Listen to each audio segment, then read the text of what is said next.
സൂത്രൻ. മോന് വാല് ചൊറിച്ചിൽ, താൻ മരുന്ന് വാങ്ങി വരണം. വാല് ചൊറിച്ചിലിന് മരുന്നുണ്ട്, പക്ഷേ ഭയങ്കര കയ്പാ. അയ്യോ, അത് പ്രശ്നമാ. പയ്യൻ മരുന്ന് കഴിച്ചില്ലെങ്കിൽ എനിക്കാ ഇടി. മരുന്ന് വെള്ളത്തിൽ കലക്കി കൊടുത്താൽ ഫലം കുറയുമോ? ഫലമൊന്നും കുറയില്ല, പക്ഷെ കയ്പും കുറയില്ല. മരുന്ന് അകത്ത് ചെല്ലണമെന്നേ ഉള്ളൂ. വെള്ളത്തിലോ തീയിലോ എന്തിൽ വേണമെങ്കിലും കൊടുക്കാം. ഹഹ.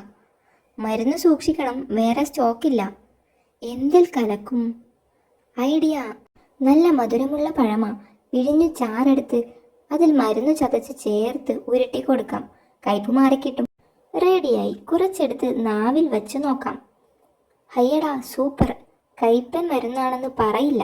സത്യത്തിൽ ഇതിലൊരു ബിസിനസ്സിന് സ്കോപ്പ് ഉണ്ടല്ലോ. പിള്ളേർക്ക് മരുന്ന് കഴിക്കാൻ എളുപ്പവഴി. നിങ്ങളുടെ കുട്ടി മരുന്ന് കഴിക്കുന്നില്ലേ? കുട്ടിയും മരുന്നുമായി സൂത്രനെ വന്ന് കാണൂ. ഫീസ് 2 മീൻ. ഹിഹി, അത് കലക്കും. ബിസിനസിൻ്റെ കാര്യം ഫേമസ് ആക്കണം. കാട്ടിൽ പറഞ്ഞു പരത്തണം. സൂത്ര, താൻ വന്നത് നന്നായി. ദാ ഇതൊരു മരുന്നാ. ഇത് വെച്ചൊരു സൂത്രമുണ്ട്. പുതിയ ബിസിനസ്സാ. അതൊന്ന് പറഞ്ഞു പരത്താൻ തനിക്ക് പറ്റുമോ? എന്താ പറഞ്ഞു പരത്തേണ്ടത്? കുട്ടികൾ മരുന്ന് കഴിക്കുന്നില്ലെങ്കിൽ സൂത്രനെ കാണുക. ഇങ്ങനെ പറഞ്ഞാൽ മതി. ഹിഹി, അത് ഞാൻ ഏറ്റു. കുറച്ച് വെള്ളം കുടിക്കട്ടെ. ബുദ്ധി ആലോചിച്ച് ദാഹിച്ചു. കുട്ടികൾ മരുന്ന് കഴിക്കുന്നില്ലെങ്കിൽ സൂത്രനെ കാണുക. കുട്ടികൾ മരുന്ന് താൻ ഇവിടെ തന്നെ ഇരുന്ന് പറഞ്ഞിട്ട് എന്താ കാര്യം?